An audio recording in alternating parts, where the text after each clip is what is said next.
गुरु प्यारी साध संगत जी, राधा स्वामी जी। प्यारी साध संगत जी, आप सभी के भीतर बैठे कुल मालिक को प्रणाम, आप सभी को प्रणाम। संगत जी, आज के इस रूहानियत भरे सत्संग में आप सभी का स्वागत है। आज का यह सत्संग बड़ा ही खास सत्संग रहने वाला है, क्योंकि आज के सत्संग द्वारा हमें यह समझने को मिलेगा भजन सिमरन के जरिए अपनी सुरत को नाम के साथ कैसे जोड़ना है। साथ ही आज के सत्संग द्वारा हमें भजन सिमरन से जुड़ी अन्य कई विशेष बातों के बारे में भी जानने को मिलेगा। बहुत से सत्संगियों का यह सवाल रहता है, हम इतने समय से भजन सिमरन कर रहे हैं, लेकिन हमें अब तक अपने भीतर नाम सुनाई नहीं पड़ा। उसके पीछे क्या कारण है? क्या कारण है कि इतने सालों की बंदगी के बाद भी भीतर धुन सुनाई नहीं पड़ती? इसके बारे में भी आज के सत्संग द्वारा हम बड़े ही विस्तार पूर्वक समझने वाले हैं। इसलिए आप सभी से यही विनती है, आज के सत्संग को अंत तक जरूर श्रवण करें। सबसे पहले तो हम यह समझ लेते हैं नाम क्या है। नामे ही ते सब कुछ होया। नाम वह ताकत है जिसने यह सारी दुनिया पैदा की है। नाम वह ताकत है जो हम सबके भीतर धुन के रूप में मौजूद है। नाम वह ताकत है जो हमारी आत्मा को परमात्मा के साथ जोड़ देती। यह नाम हमारे भीतर गुप्त है, अभी हमें इसकी पहचान नहीं है, अभी हमें यह सुनाई नहीं पड़ती। यही कारण है कि हमें परमात्मा पर पूर्ण विश्वास नहीं हो पाता। जिसे भी नाम धुन सुनाई पड़नी शुरू हो जाती है, उसे कुल मालिक पर पूर्ण विश्वास हो जाता है, जिसके बाद वह उसकी रजा में रहना शुरू कर देता। जब तक परमात्मा पर पूर्ण विश्वास न हो जाए, उसकी रजा में रहने को दिल नहीं करता, उसकी रजा भाती नहीं है। जैसे जैसे हमारा मालिक के ऊपर भरोसा बढ़ता चला जाता है, वैसे वैसे हम उसकी रजा में रहना भी शुरू कर देते। नाम से जुड़कर हमें उसकी रजा समझ आनी शुरू हो जाती। नाम से जुड़कर मालिक से प्रेम बढ़ता चला जाता है। इसीलिए संत महात्मा हमें बार बार अपने इस शरीर के भीतर गूंज रहे नाम से अपनी सुरत को जोड़ने का उपदेश देते। समय के हर संत महात्मा ने यह उपदेश दिया हुआ। हर संत महात्मा जिन्होंने सच में अपने भीतर रूहानी तरक्की की है, अपनी सुरत को मालिक से जोड़ा है, उन्होंने इस नाम से जुड़ने का उपदेश दिया। हम गुरु नानक साहिब जी की वाणी उठाकर देख लें, हम स्वामी जी महाराज जी की वाणी उठाकर देख लें, हम अपने सदगुरु के शब्दों को उठाकर देख लें, सब नाम का जिक्र करते हैं, बार बार नाम की ताकत को मालिक से जुड़ने का जरिया समझाते हैं। संतों का यह उपदेश साधक के भीतर सवाल खड़ा कर देता है कि अगर नाम से जुड़कर हम सच में मालिक से जुड़ सकते हैं, तो फिर हम इस नाम से कैसे जुड़े? हमें तो इस नाम की भी कोई खबर नहीं। हमें तो यह भी नहीं पता कि संत जिस नाम की बात कर रहे हैं वह नाम असल में है क्या चीज। हमें तो कुछ भी पता नहीं। तब फिर हम रूहानियत के मार्ग पर तरक्की कैसे कर पाएंगे, कैसे इस मार्ग पर चल पाएंगे? यही तो सदगुरु की जरूरत पड़ती है। इसीलिए उसको मालिक की बख्शीश की आवश्यकता होती है। अगर परमात्मा हम पर सदगुरु की बख्शीश ना करे, तो हमें रूहानियत के असल मार्ग की कभी समझ ही ना आए। तब हमें अपने अंतस में गूंज रहे नाम की कोई समझ ना आए और ना ही उससे जुड़ने का कोई तरीका पता चल सके। परमात्मा की बड़ी दया मेहर है कि वह इस दुनिया में पूर्ण संत महात्माओं को भेजता रहता। पूर्ण संत महात्मा इस दुनिया में आकर हमारी भलाई करते हैं और हमें दुखों और मुसीबतों से सदा के लिए मुक्त करवा देना चाहते। वक्त के हर महात्मा ने हर एक जीव को बार बार यही उपदेश दिया है, दुनिया की किसी चीज में सुख नहीं है, दुनिया की किसी चीज में मुक्ति नहीं है। अगर मुक्ति है, मुक्ति हासिल करने की सच्ची प्यास है, तो अपने भीतर की ओर मुड़ो। बाहर फैलते इस ध्यान को भीतर समेटना शुरू करो। बाहर से नाम धुन कभी भी हासिल नहीं कर सकोगे। अगर नाम धुन को सुनना चाहते हो तो पहले अपने भीतर उतरो, मन के पर्दे के पार जाओ। संतों का यह उपदेश भी साधक के भीतर सवाल खड़े कर देता। कैसे सवाल? कि हम मन के पर्दे के पार कैसे जा सकते?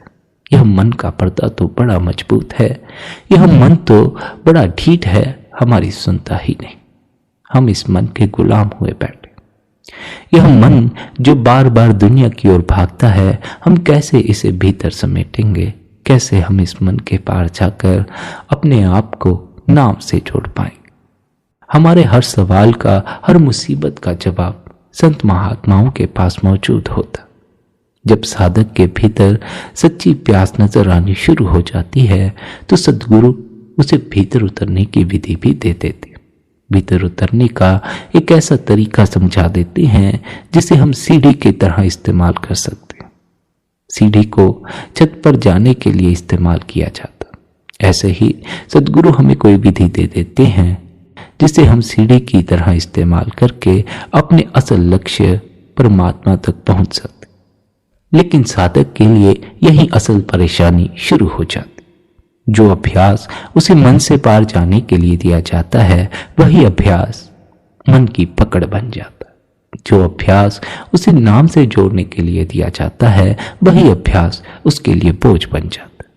फिर ऐसे में कई साल बंदगी करने के बाद भी साधक को अपने भीतर धुन सुनाई नहीं पड़ती। जब तक धुन सुनाई ना पड़े तब तक मुक्ति कैसे हो सकती? तब तक ध्यान मालिक की ओर कैसे जा सकता है? तब तक तो ध्यान दुनिया के शोर की ओर ही रहता। हमें दुनिया के शोर से बाहर निकालने के लिए, दुनिया की ओर भटकते हमारे इस मन को भीतर मालिक की याद में लगाने के लिए संत हमें बंदगी करने का उपदेश देते हैं। सद्गुरु हमें भजन सिमरन करने की युक्ति थमा देते। भजन सिमरन करते हुए हमें बहुत सी बातों का ख्याल रखना चाहिए, क्योंकि अगर हम भजन सिमरन सही ढंग से नहीं करेंगे तो हम अपने अंतस में नाम धुन को नहीं सुन पाएंगे। वही तो हमारा लक्ष्य है। अगर नाम धुन से ही वंचित रह गए तो भजन सिमरन करने का भी कोई फायदा नहीं हुआ। इसलिए भजन सिमरन करते वक्त हमें इन बातों का खास ख्याल रखना है। हमने जिन बातों को अपने पल्ले बांध लेना है, उनमें से सबसे पहली बात यह है, सिमरन के बाद हमें हमेशा भजन में बैठना। अगर हम खाली सिमरन ही करे जा रहे हैं, भजन में नहीं बैठ रहे हैं, तब फिर हम उस नाम की धुन को सुनने के लिए कोई प्रयास नहीं कर रहे हैं। सिमरन तो मन को शांत करने के लिए किया जाता। मन का कोलाहल भीतर गूंजते नाम को सुनने नहीं देता। जब तक मन का शोर है, अनहद शब्द की ध्वनि सुनाई नहीं पड़ती। सिमरन का उद्देश्य मन के कोलाहल को शांत करना है, हमें मन से पार ले जाना है। मन से परे जाकर ही अनहद शब्द को सुना जा सकता। इसलिए सिमरन के बाद हमें भजन में भी बैठना है। क्यों? क्योंकि भजन की अवस्था में हम अनहद शब्द को सुनने का प्रयास करते। अनहद शब्द को सुनना ही हमारा असल उद्देश्य है, क्योंकि वह धुन ही हमें दुर्धाम तक अपने साथ खींच कर ले जाती। वह धुन ही हमारा परमात्मा से मिलाप करवाती। सद्गुरु का हमें भजन सिमरन का अभ्यास देने का उद्देश्य भी यही है कि वे हमें अनहद शब्द की धुन से जोड़ सके। हम सिमरन में उलझे रह जाते हैं। हम सिमरन से ऊपर ही नहीं उठ पाते हैं, और सिमरन भी नहीं, हम तो मन में ही उलझे रह जाते।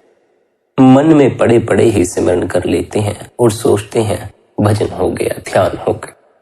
ऐसे मन में पड़े पड़े न जाने कितने ही साधक सिमरन करते रह जाते हैं। खोए रहते हैं ख्यालों में, सिमरन तो भूल ही जाता। बैठे सिमरन करने होते हैं, लेकिन वह 1 घंटा मन में खोए खोए ही बीत जाता। पर जब उठते हैं तो यही सोचकर उठते हैं कि आज तो ध्यान में डुबकी लग गई। ख्यालों में खोए खोए ही सिमरन करते रहे तो पूरी उम्र बीत जाएगी, लेकिन अंतस का कोई अनुभव हाथ नहीं लगेगा। लोग नामदान लेने के 40-50 साल बाद भी कहते हैं, हमें तो आज दिन तक कुछ अनुभव नहीं हुआ, हमने पूरा जीवन भजन किया, सिमरन किया। सिमरन करना कोई आसान बात नहीं है, प्राण लगा देने पड़ते। मन तो बार बार ख्याल भीतर खड़े कर देता। मन तो ऐसे लुभावने ख्याल खड़े कर देता है कि हम सिमरन को भूलकर ख्यालों में खो जाते, वासनाओं में खो जाते।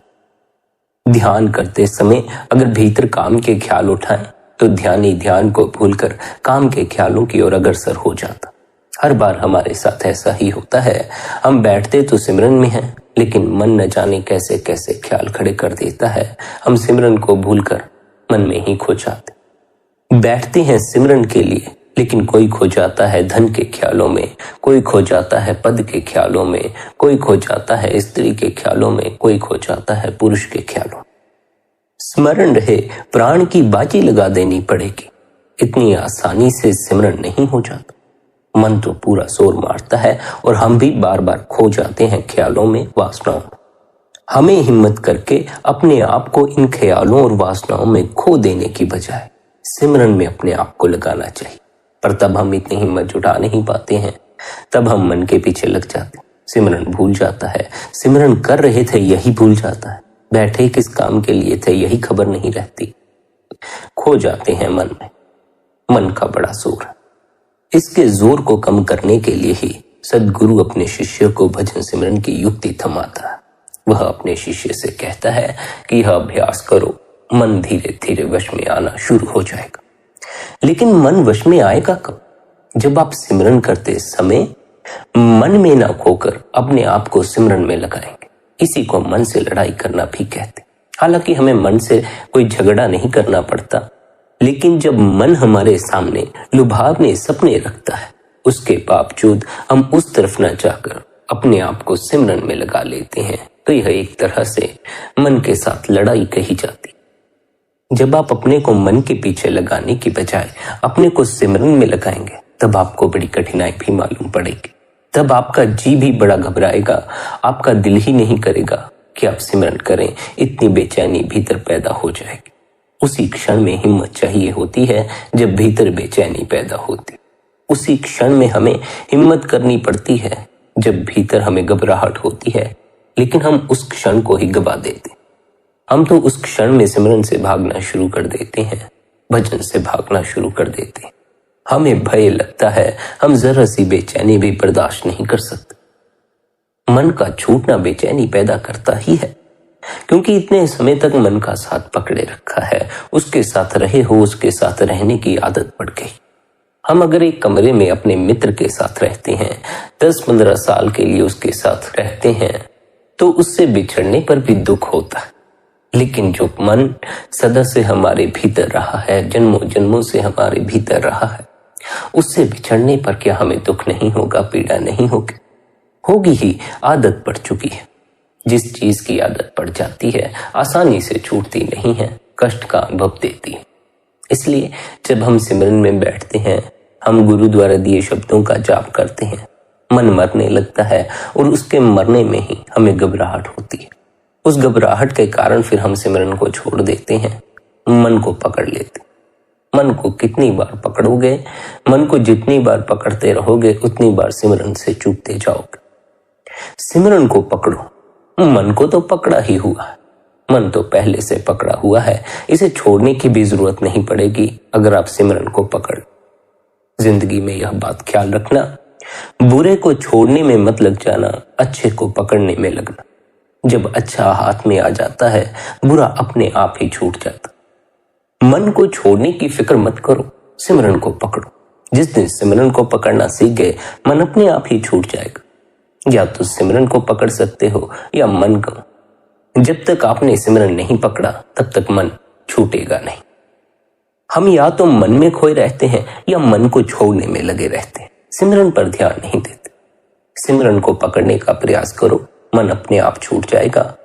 मन को छोड़ने की कोशिश करोगे तो इस कोशिश में नाहक ही अपना समय बर्बाद करोगे, अपनी ताकत बर्बाद करोगे, उससे लाभ कुछ भी नहीं होने वाला। इस बात को ख्याल रखना, जो इंद्रियों को वश में करने में लग जाता है, वह अपनी ताकत ही बर्बाद करता है, अपनी शक्ति व्यय करता है। उसे लाभ कोई भी नहीं होता। इंद्रियां कभी वश में नहीं आती। क्यों? क्योंकि इंद्रियों को वश में करने का कोई उपाय नहीं है। ना तो आंख की कोई अपनी इच्छा है कि उसे क्या देखना है, ना तो कान की कोई अपनी इच्छा है उसे क्या सुनना। ये तो सब मन की इच्छाएं हैं। मन जो दृश्य कहता है, आंख वही दृश्य देखती है। मन जो संगीत कहता है, कान वही संगीत सुनता है।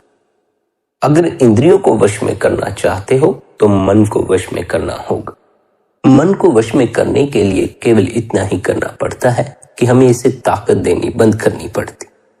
अगर मन में लीन हो जाओगे तब भी मन को ताकत मिल जाएगी। अगर मन को छोड़ने का प्रयास करोगे तब भी मन को ताकत मिल जाएगी, क्योंकि छोड़ने और पकड़ने में ध्यान मन पर ही जाएगा। मन को छोड़ने से फर्क नहीं पड़ता, मन को पकड़ने से फर्क नहीं पड़ता, मन पर ध्यान देने से फर्क पड़ता है। जितना हम मन पर ध्यान देते हैं उतना ही इसमें खोते चले जाते। मन पर ध्यान होने के कारण कुछ लोग इसे छोड़ने के प्रयास में लगे रहते हैं, कुछ इसमें खोए रहते। ध्यान को मन से हटा लेना है, ध्यान को अपने स्वयं पे ठहराना है, ध्यान को दृष्टा में ठहराना है। ध्यान दृष्टा में ठहरता नहीं, दृश्य में ठहरा रहता है। संसार के दृश्य, मन के दृश्य, बस हम मन में खोए रहते हैं। हमें जो जानना है वह दृष्टा है, जो दृश्य को देखने वाला है, हमें उसके प्रति सचेत होना है। लेकिन हम दृश्य में ही उलझे रह जाते हैं। दृश्य के इर्द गिर्द ही हमारा सारा जीवन व्यतीत हो जाता है। हम तो स्वयं को भी दृश्य से ही जोड़ लेते।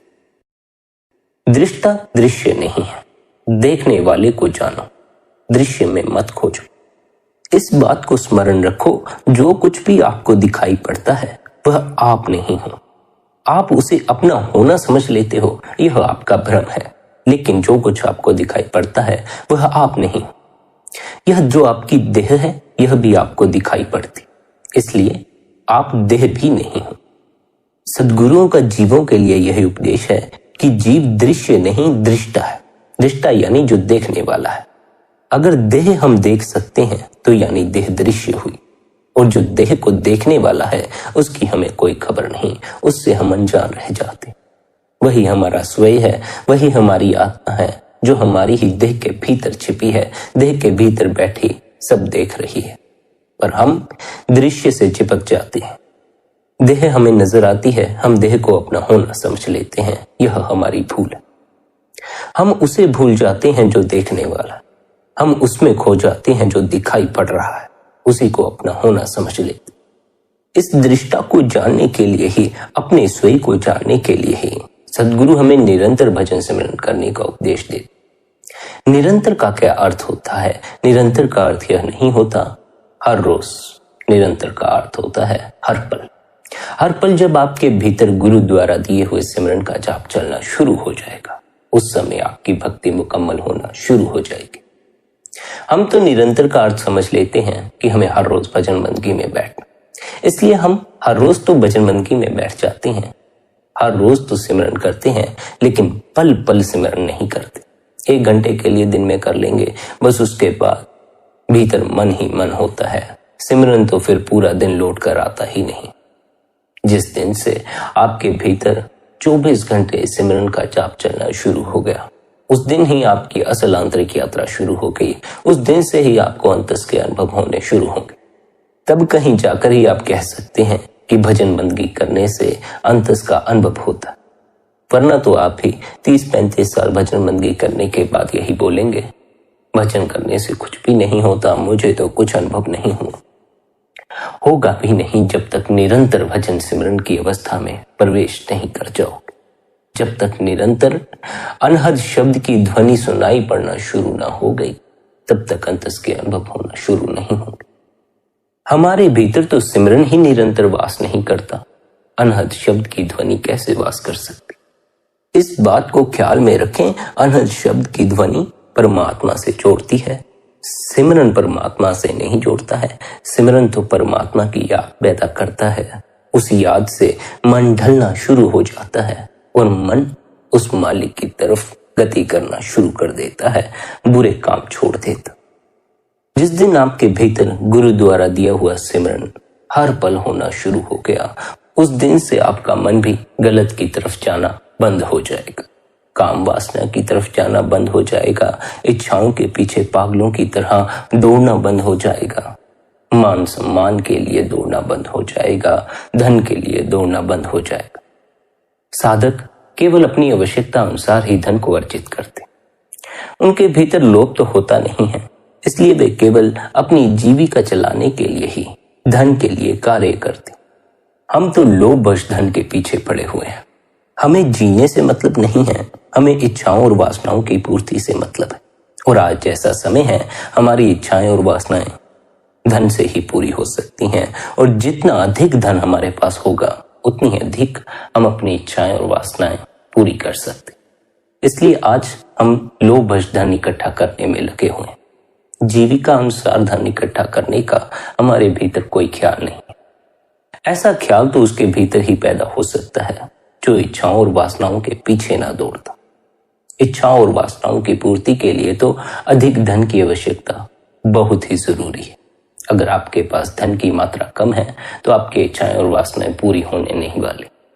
कुछ हो जाएंगी, बहुत ज्यादा अधूरी रह जाएंगी। और अक्सर तो ऐसा ही होता है कि हमारी कुछ ही इच्छाएं पूरी होती हैं, चाहे कितना ही धन हो।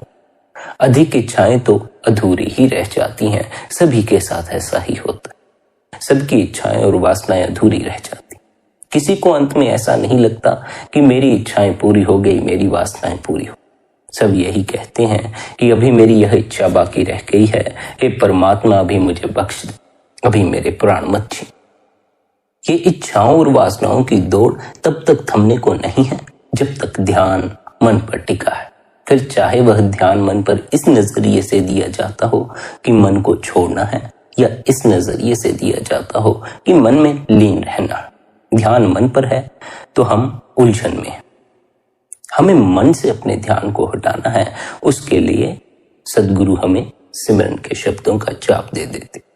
जब हम गुरु द्वारा दिए शब्दों पर ध्यान टिकाते हैं तो मन से ध्यान हट जाता, पर हम गुरु द्वारा दिए शब्दों पर ज्यादा देर ध्यान कायम नहीं कर पाते। वहां से हमारा ध्यान टूट जाता है, मन की तरफ तत्क्षण हमारा ध्यान एकाग्र हो जाता। इसलिए सदा हम मन में खोए रह जाते हैं।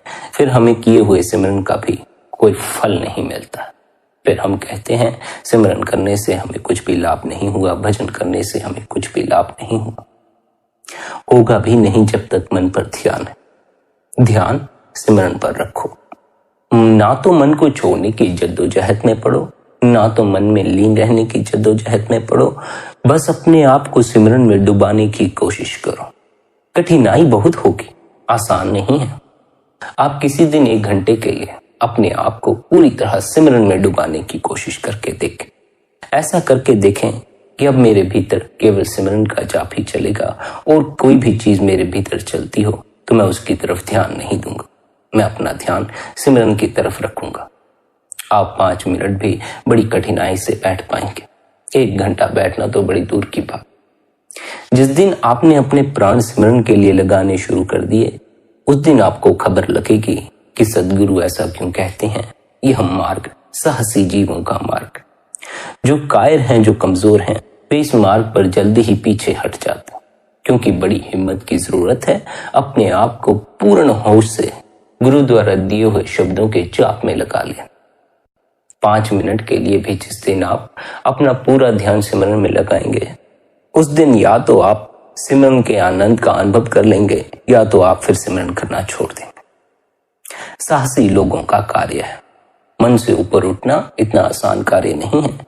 सिमरन में अपना पूर्ण ध्यान लगा देना इतना आसान नहीं। क्यों नहीं है? क्योंकि जन्मों जन्मों से हमारा ध्यान मन पर टिका रहा है। इतना हमारा ध्यान मन पर एकाग्र हो गया है कि अब हमारा ध्यान अपने आप ही मन की ओर चला जाता है। हमें मन की ओर ध्यान देने की आवश्यकता भी नहीं पड़ती। अपने आप ही ध्यान मन की ओर सरक जाता है। अपने आप ही हम ख्यालों में खो जाते हैं, हमें खबर भी नहीं लगती। ना तो हम मन की तरफ ध्यान देते हैं, ख्यालों की तरफ ध्यान देते हैं, वासनाओं की तरफ ध्यान देते हैं, फिर भी हम उनमें लीन हो जाते हैं, उनमें डूब जाते। क्यों? जन्मों जन्मों का अभ्यास है, इसलिए अपने आप ही मन की तरफ ध्यान चला जाता। सिमरन की तरफ कभी ध्यान नहीं दिया, इसलिए सिमरन की तरफ अपने आप ध्यान नहीं जाता। ख्याल रखें, जब आप निरंतर सिमरन की तरफ ध्यान देना शुरू करेंगे तो धीरे धीरे जैसे मन की तरफ अपने आप ध्यान चला जाता है, फिर सिमरन की तरफ अपने आप ध्यान जाना शुरू हो जाए। ऐसा निरंतर अभ्यास करते रहने से 24 घंटे जब आपके भीतर सिमरन का जाप चलना शुरू हो जाएगा, एक क्षण आता है जब मन की तरफ से पूरी तरह ध्यान हट जाता। फिर आप अपने अंतस के जाप में लीन हो जाते। लेकिन वह जाप अनबोला जाप है, वह ध्वनात्मक जाप। हमारी यात्रा जाप से अजपे जाप तक की यात्रा है। हमें इस यात्रा पर उन्नति करने के लिए एक तो गुरु पर भरोसा करने की आवश्यकता है, दूसरा साहस करने की आवश्यकता है। हम कमजोर पड़ जाते हैं, हम पहले ही हार मान लेते हैं। अगर आप पहले ही हार मान लेंगे तो मार्ग पर चलेंगे कैसे? मार्ग पर चलेंगे नहीं तो उन्नति कैसे होगी? मार्ग पर चलने के लिए साहस चाहिए। अब यह तो आप पर ही निर्भर करता है कि आप साहस करते हैं या नहीं करते। पर आपसे कहूं, अपने सद्गुरु पर भरोसा रखकर साहस करें और ध्यान की गहराई में डूबने का प्रयास करें। अपने आप को पूरी तरह सिमरन में लीन करने की कोशिश करें। बार बार ध्यान मन की तरफ जाएगा, आपने अपने ध्यान को फिर सिमरन की ओर कर लेना। ध्यान अगर मन पर है तब फिर चाहे छोड़ने की वृत्ति से ध्यान दो या पकड़ने की वृत्ति से ध्यान दो, मन वैसा का वैसा ही मजबूत बना रहेगा। मन से ऊपर न उठ सकोगे। ध्यान को सिमरन में लगाना है। जब सिमरन में ध्यान लग गया, मन अपने आप ही विलीन हो जाएगा, मन की खबर ही नहीं रह जाएगी। ध्यान सिमरन में रहे, उसके लिए यह जरूरी है कि आप अपने शरीर के प्रति भी सचेत हो जाएं। जब हम सिमरन करने बैठते हैं, रीढ़ की हड्डी को सीधा रख के बैठते हैं, तब हमें अपने शरीर के प्रति भी सचेत रहना चाहिए। अगर सिमरन करते समय आपका शरीर डोलना शुरू हो जाए, झुकना शुरू हो जाए, तब आपको यह समझ लेना चाहिए भीतर आप मन में खोते जा रहे हैं। मन मूर्छा पैदा कर देता है, जिस कारण हम शरीर को सीधा रखने में सचेत नहीं हो पाते। उस घड़ी आपको सचेत होकर अपने आप को फिर से सिमरन में लगा लेना। जितनी देर ध्यान सिमरन में रहेगा, उतनी देर रीढ़ की हड्डी भी सीधी रहेगी। जब ध्यान मन में जाएगा, रीढ़ की हड्डी टेढ़ी होना शुरू हो जाएगी, आपको आलस पकड़ना शुरू हो जाएगा। हम चुस्त होकर ध्यान करने बैठते हैं और हम सुस्त होकर ध्यान से उठते हैं। ऐसा नहीं है, ध्यान सुस्ती पैदा नहीं करता। ध्यान तो परम जागरण की अवस्था, लेकिन हम सुस्त हो जाते हैं। सुस्त हो जाने का यही कारण है कि हमारा ध्यान भीतर सिमरन से टूटकर मन की तरफ चला गया होता है, क्योंकि मन की तरफ जन्मों जन्मों से ध्यान जाने की आदत पड़ी हुई है। अब हमें मन की तरफ ध्यान देना नहीं पड़ता, अपने आप ही चला जाता। यह आदत एक ही दिन में नहीं टूट जाती है, धीरे धीरे टूटती है। रोज चोट मारनी पड़ती है। रोज चोट मारने का अर्थ है कि जब ध्यान अपने आप मन की तरफ चला जाए, आप अपने ध्यान को सिमरन की तरफ ले आए। जब आप निरंतर ऐसा करेंगे, निरंतर अपने ध्यान को सिमरन की तरफ लगाएंगे, फिर जीवन में एक ऐसा क्षण आएगा जब अपने आप ही ध्यान सिमरन की तरफ जाना शुरू हो जाए। हम बस यही चूक कर जाते हैं। जब ध्यान अपने आप ही मन की तरफ डोल जाता है, हम उसे सिमरन में लगाने की जरा भी कोशिश नहीं करते। हम मन में खो जाना ज्यादा बेहतर समझते। कोशिश तो हमें ही करनी होगी, हिम्मत तो हमें ही करनी होगी, साहस तो हमें ही करना होगा। सद्गुरु ने हमें तरीका समझा दिया है, अब हम उस तरीके का, उस युक्ति का इस्तेमाल करते हैं या नहीं, यह हम पर निर्भर करता। मैं आपको खाना बनाकर तो दे सकता हूं, पर गले से नीचे उतारना है या नहीं, यह आप पर निर्भर करता। जोर जबरदस्ती में आपके गले से नीचे खाना नहीं उतार सकता। आप अगर ना चाहें अपने ध्यान को सिमरन में लगाना, तब फिर कोई भी आपके ध्यान को सिमरन में लीन नहीं कर सकता। अगर आपको स्वयं ही मन में रस है, अगर सिमरन करते समय मन द्वारा खड़े किए गए विचार आपको लुभा लेते हैं, आप उनमें खो जाती हैं, तो इसमें दूसरा कोई भी कुछ नहीं कर सकता। तब फिर कोई आपको मन से पार नहीं ले जा सकता, क्योंकि आपका रस ही आपकी यात्रा का कारण बनता है। जीव को जिस चीज में रस होता है, उसी ओर वह उन्नति करता। जिनको धन में रस है, वे धन की तरफ उन्नति करते। जिनको पद में रस है, वे पद की तरफ उन्नति करते हैं। जिनको काम में रस है, वे काम में ही अपने जीवन को व्यतीत करते। जिनको प्रभु में रस है, अंतस में रस है, वही अंतस के मार्ग पर उन्नति करते। जो भजन करते समय अपने आप को मन में खो देते हैं, उन्हें समझना चाहिए कि अभी उन्हें मन में काफी रस है, अभी उन्हें अपनी इच्छाओं और वासनाओं में काफी रस है। इसलिए सद्गुरु कहते हैं, जब तक विरह की पीड़ा पैदा नहीं हो जाती, जब तक जीव को यह खबर नहीं लग जाती कि मुझे संसार में दुख ही दुख मिलता है, तब तक वह परमात्मा की यात्रा करने को राजी नहीं होता। क्यों? क्योंकि तब तक मन द्वारा खड़े किए गए सपने बड़े मीठे लगते हैं, बड़े प्यारे लगते। लेकिन जब मन द्वारा की गई करतूतें जीवन में दुख को जन्म दे देती हैं, तब जीव को हैरानी होती है, तब जीव थोड़ा सचेत होता है कि मैंने मन के पीछे लगकर दुख इकट्ठे किए। तब कहीं जाकर वह परमार्थ की यात्रा करने को राजी होता। सभी सद्गुरुओं का यही कहना है कि जब तड़प पैदा होती है तभी परमार्थ की यात्रा शुरू होती है, मगर यह तड़प तब तक पैदा नहीं होती जब तक संसार में सुख मालूम पड़ता, जब तक इच्छाओं और वासनाओं में सुख मालूम पड़ता। जिस दिन यह अकल आती है संसार दुख है, इच्छाएं और वासनाएं दुख में ले जाती हैं, तभी प्रभु से मिलने की तड़प पैदा होती है। तभी ऐसे जीवन में तड़प पैदा होती है कि हम कुछ ऐसा हासिल करें जिससे हमारा इस मन से छुटकारा हो। उस मन से छुटकारा पाने के लिए बहुत से प्यासे जीव सद्गुरुओं की शरण में भी आते। जिनके भीतर सच्ची प्यास होती है वे मन के इस जाल से परे भी हो जाते हैं, परमात्मा से मिलाप भी कर जाते। पर यह निर्भर आपकी प्यास पर ही करता। आपकी प्यास अगर संसार की है, धन की है, पद की है, काम की है, इच्छाओं की है, तब फिर भजन के समय आप अपने आप ही मन में खोते चले जाएंगे। अगर आपकी प्यास संसार से ऊपर उठ चुकी है, आपकी प्यास प्रभु मिलन की है, इस मन से परे जाने की है, दुखों से ऊपर उठने की है, तभी आप मन पर ध्यान देने की बजाय सिमरन पर ध्यान देना शुरू करेंगे। सिमरन संत मत की यात्रा का पहला महत्वपूर्ण कदम है। उसके बाद फिर हमें भजन करने का उपदेश दिया जाता है। सिमरन द्वारा जब हम मन से ऊपर उठ जाएंगे तो हमें अनहद शब्द की ध्वनि सुनाई पड़ना शुरू हो जाएगी।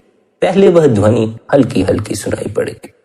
हल्की हल्की उस ध्वनि को और भी ज्यादा गहराई से सुनने के लिए हमें भजन करने का उपदेश दिया जाता। भजन करने से, निरंतर उस अनहद शब्द की ध्वनि में अपने को लीन करने से वह धुन की ध्वनि और भी ज्यादा तेजी से सुनाई पड़ना शुरू हो जाती। शुरुआत में तो वह ध्वनि आपको दूर से आती हुई सुनाई पड़ेगी, लेकिन जब आप निरंतर भजन में बैठेंगे, निरंतर अपने को उस धुन में लीन करेंगे, तो वह ध्वनि आपको अपने पूरे अस्तित्व में फैली हुई मालूम पड़ेगी। आप अपने आप को उस धुन में समाया हुआ पाएंगे।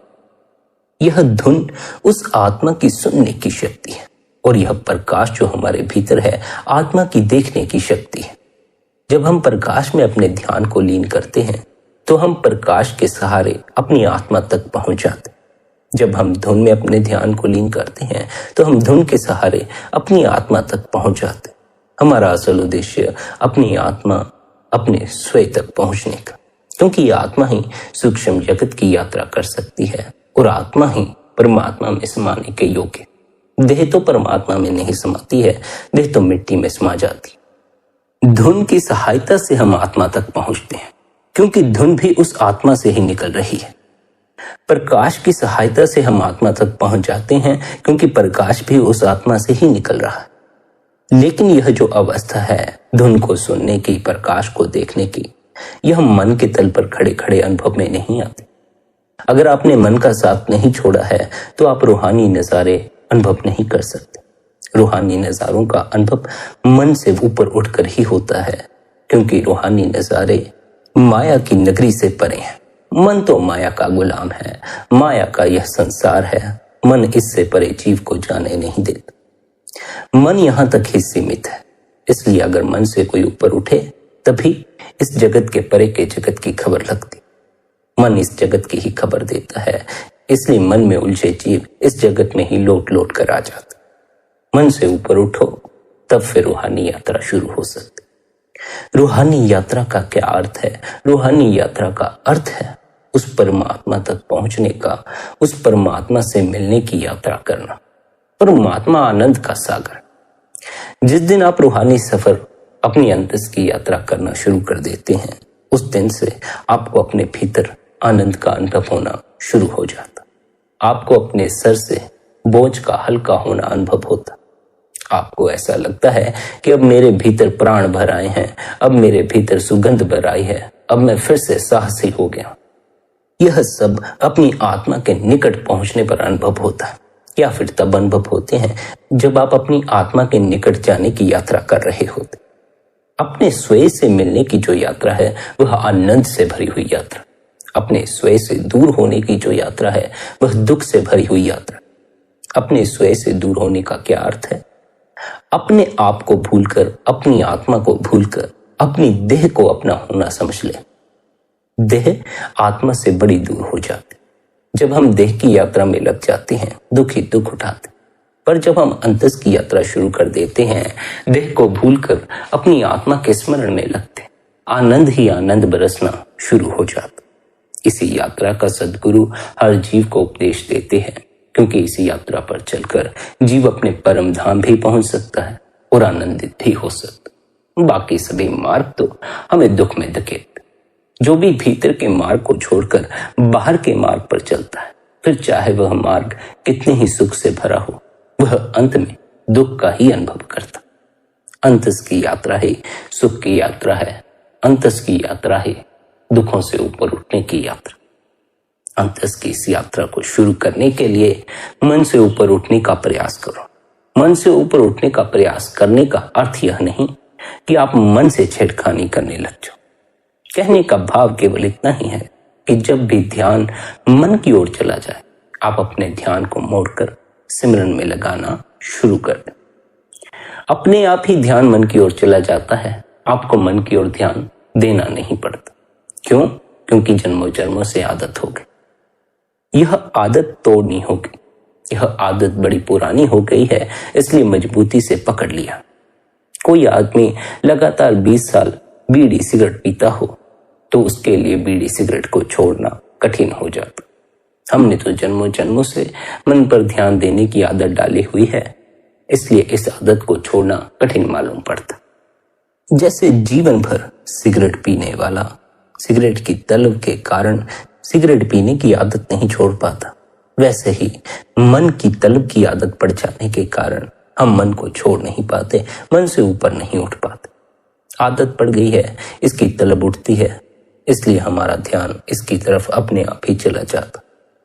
ख्याल रखना, सिगरेट पीने वाले को सिगरेट की कितनी ही तलब हो, चाहे यह आदत कितनी ही पक्की क्यों ना हो, मौत इस आदत को भी छुड़वा देती है, इस तलब को भी छुड़वा देती।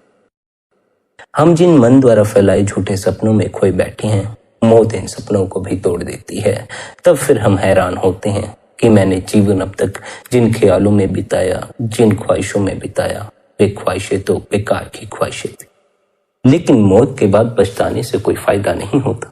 फिर नई देह मिल जाती है, फिर आप बचपन से शुरू करते हैं, फिर जवानी तक आते हैं, फिर बुढ़ापे तक पहुंचते हैं, फिर पढ़ाई लिखाई करते हैं, फिर अक्लमंद बनते हैं, दुनिया की दौड़ में पड़ते हैं, धन की दौड़ में पड़ते हैं, लोगों से ताने सुनते हैं, बदनामियां करवाते हैं, धन कमाते हैं, पद की दौड़ में पड़ते हैं, फिर भी बुढ़ापे में दुख ही दुख अनुभव करते हैं। जन्मों जन्मों से यही सिलसिला चला आ रहा है। हमें हर जन्म शुरू से चलना पड़ता, शुरू से सारी मेहनत करनी पड़ती। जितनी मेहनत हमने इस जन्म में की, जितना खून पसीना यहाँ बहाया, उतना ही अगले जन्मों में फिर बहाना पड़ता, क्योंकि कुछ भी हमारे साथ नहीं जाता। हमने जितनी जमा पूंजी इकट्ठी की है, इनमें से हमारे साथ कुछ भी नहीं जाता। अगर कुछ जाए तब तो शायद हमें आगे की यात्रा शुरू से शुरू न करनी पड़े, लेकिन कुछ भी साथ नहीं जाता, इसलिए सारी यात्रा फिर से करनी पड़ती है। फिर से संसार में बच्चे होकर दौड़ना पड़ता है, बड़े होना पड़ता है, बूढ़े होकर मरना पड़ता। कब तक मरते रहोगे? कितने जन्मों तक मरते रहो? अपने स्वयं के प्रति सचेत हो जाओ, अपनी आत्मा के प्रति सचेत हो जाओ। देह का यह सिलसिला जन्मों जन्मों से चला आ रहा है। देह के इस सिलसिले में उलझे रहे तो बार बार मौत का सामना करते रहोगे।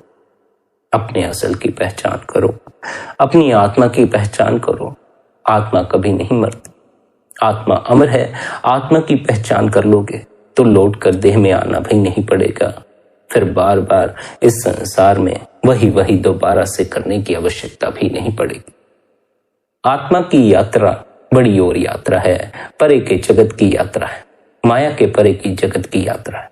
लेकिन उस यात्रा की तब तक खबर ना लगेगी जब तक हमें अपनी आत्मा की खबर नहीं है। देह इस माया के जगत की ही यात्रा कर सकती है, इसलिए हम इस देह को लेकर चांद पर तो पहुंच सकते हैं, पर इस देह को लेकर सचखंड में नहीं पहुंच सकते। देह माया के जगत की कैदी है, यहीं तक सीमित है, इससे परे के जगत में जाने में समर्थ नहीं है। आप देख लें, अंत में यहीं पे यह देह मिट्टी में मिल जाती है, यहीं जन्मती है, यहीं मिट जाती है। इसे सचखंड ले जाने का कोई उपाय नहीं है। सचखंड पहुंचना चाहते हो तो आत्म स्वरूप होकर ही पहुंच सकते हो, आत्मा की यात्रा ही कर सकते हो। उसके लिए तो फिर अपनी आत्मा की पहचान ही करनी होगी। अपने को देह से अलग जानना, देह के बंधन से अपने को मुक्त करना सचखंड पहुंचने का मार्ग। देह अपने को समझते रहे, देह में खोए रहे तो देह तो इस माया के जगत में ही उलझाए रखेगी, इससे परे के जगत की कोई खबर नहीं लगने देगी। और स्मरण रहे, हम सभी को परे के जगत में प्रवेश करना पड़ता है। हम सभी को मृत्यु के बाद उस जगत को अनुभव करना पड़ता है जो आत्मा के अनुभव में आता है, क्योंकि देह तो गिर जाती है, आत्मा खड़ी रह जाती है। आस पड़ोस वालों को तो देखने में ऐसा ही लगता है जीव मर गया, लेकिन जीव कभी नहीं मरता, उसका स्वयं तो सदा ही बचा रहता। आत्मा जिस जगत का अनुभव करती है उस जगत का अनुभव हमें मौत के बाद होता। पर अगर आत्मा मन की कैद से मुक्त नहीं हुई है, देह के बंधन से मुक्त नहीं हुई है, तो वह उस जगत में ठहर नहीं पाती है, लौट कर इस संसार में आ जाती। उस जगत में ठहरने के लिए, सदा के लिए वहां निवास करने के लिए हमें जीते जी ही अपनी आत्मा का अनुभव करना होगा। जीते जी ही अपनी आत्मा को देह के बंधन से मुक्त करना होगा। आत्मा का यह अनुभव हमें भी अपने भीतर हो, हमें भी अपनी आत्मा का अनुभव हो, उसके लिए हमें निरंतर गुरु द्वारा दिया हुआ अभ्यास करना चाहिए, निरंतर भजन सिमरन करना चाहिए, निरंतर ध्यान में बैठना चाहिए। सिमरन करते समय यह ख्याल रखना चाहिए कि जब भी हमारा ध्यान मन की तरफ चला जाए, हमें अपने ध्यान को सिमरन की तरफ ले आना है। मन से किसी तरह की छेड़खानी में नहीं पड़ना है, ना तो मन को दबाने में, ना मन में खो जाना है। बस अपने ध्यान को सिमरन की तरफ ले जाना। जब आप अपना ध्यान सिमरन की तरफ ले जाएंगे, अपने आप ही मन से ध्यान हट जाएगा। जैसे मैं आपसे कहूं, आपके सामने दो दरख्त लगे हैं, आप दाएं वाले दरख्त पर ध्यान दें तो बायां वाला दरख्त अपने आप ही आपको नजर आना बंद हो जाएगा, धुंधला हो जाएगा। जब आप बाएं वाले दरख्त पर ध्यान देंगे तो दायां नजर नहीं पड़ेगा। ऐसा ही भीतर भी है, जब आप मन पर ध्यान देते हैं तो मन दिखाई पड़ता है, जब आप सिमरन पर ध्यान देते हैं सिमरन दिखाई पड़ता है। आपको किस तरफ ध्यान देना है यह आप पर निर्भर करता है, आपकी प्यास पर निर्भर करता है। जिनके भीतर तो परमात्मा के प्रति प्यास होती है वे मन पर ध्यान देना बंद कर देते, क्योंकि वे समझ जाते हैं मन सदा उपद्रव ही करता रहता। इसे कितना ही समझाओ, इसके लिए कितना ही कुछ करो, यह फिर भी उपद्रव ही खड़े करता, यह फिर भी शांति से बैठने नहीं देता। इसलिए साधकों ने मन पर ध्यान देना बंद कर दिया। उन्होंने अपना ध्यान सिमरन पर ही दिया, उन्होंने सिमरन की ही फिक्र की, मन की फिक्र ना ली। मन क्या कहता है इस ओर ध्यान ही मत दो, अच्छा कहता है कि बुरा कहता है इस ओर ध्यान मत दो, सन्यासी हो जाने को कहता है कि कामी हो जाने को कहता है इस पर ध्यान मत दो, पुण्य आत्मा हो जाने को कहता है कि पापी हो जाने को कहता है इस पर ध्यान मत दो, धनी हो जाने को कहता है, फकीर हो जाने को कहता है इस पर ध्यान मत दो। अपना ध्यान सिमरन की तरफ दो, सिमरन में ध्यान को लगाओ, मन अपने आप ही छूटता चला जाएगा, मन की खबर ही नहीं लगेगी। हम मन की तरफ ध्यान देते हैं, फिर सिमरन की खबर नहीं रह जाती, सिमरन भूल जाता। फिर हम कहते हैं, रोते हैं, चिल्लाते हैं कि हमें तो कोई अनुभव नहीं हुआ। सिमरन पर ध्यान दो, मन पर ध्यान मत दो। जितना सिमरन पर ध्यान दोगे उतना ही भीतर होश भी बढ़ता जाएगा, उतना ही भीतर मन से ऊपर उठते चले जाओ। जब मन का शोर, मन का कोलाहल शांत हो गया, तब अनहद शब्द की ध्वनि भीतर धनकार देती हुई मिलेगी। पहले तो वह ध्वनि धीमी सुनाई पड़ेगी, जब निरंतर भजन करोगे तब वह ध्वनि भी तेज होना शुरू हो जाएगी। फिर उस ध्वनि में, उस धुन में लीन होकर आप अपने असल धाम, परम धाम सचखंड में प्रवेश कर जाओगे, अपनी आत्मा की पहचान कर लोगे, उस परमात्मा में समा जाओ। इसलिए प्यारी साध संगत जी, आप सभी से यही विनती है, निरंतर अपने गुरु द्वारा दिए हुए अभ्यास की पालना करें, निरंतर भजन स्मरण करें, निरंतर ध्यान में बैठें। आज के इस सत्संग को यहीं पर विश्राम देते हैं। इतने प्रेम और प्यार से आपने आज के इस सत्संग को सुना, उसके लिए आप सभी का धन्यवाद। आपके भीतर बैठे परमात्मा को प्रणाम, मेरा प्रणाम स्वीकार करें। राधा स्वामी जी।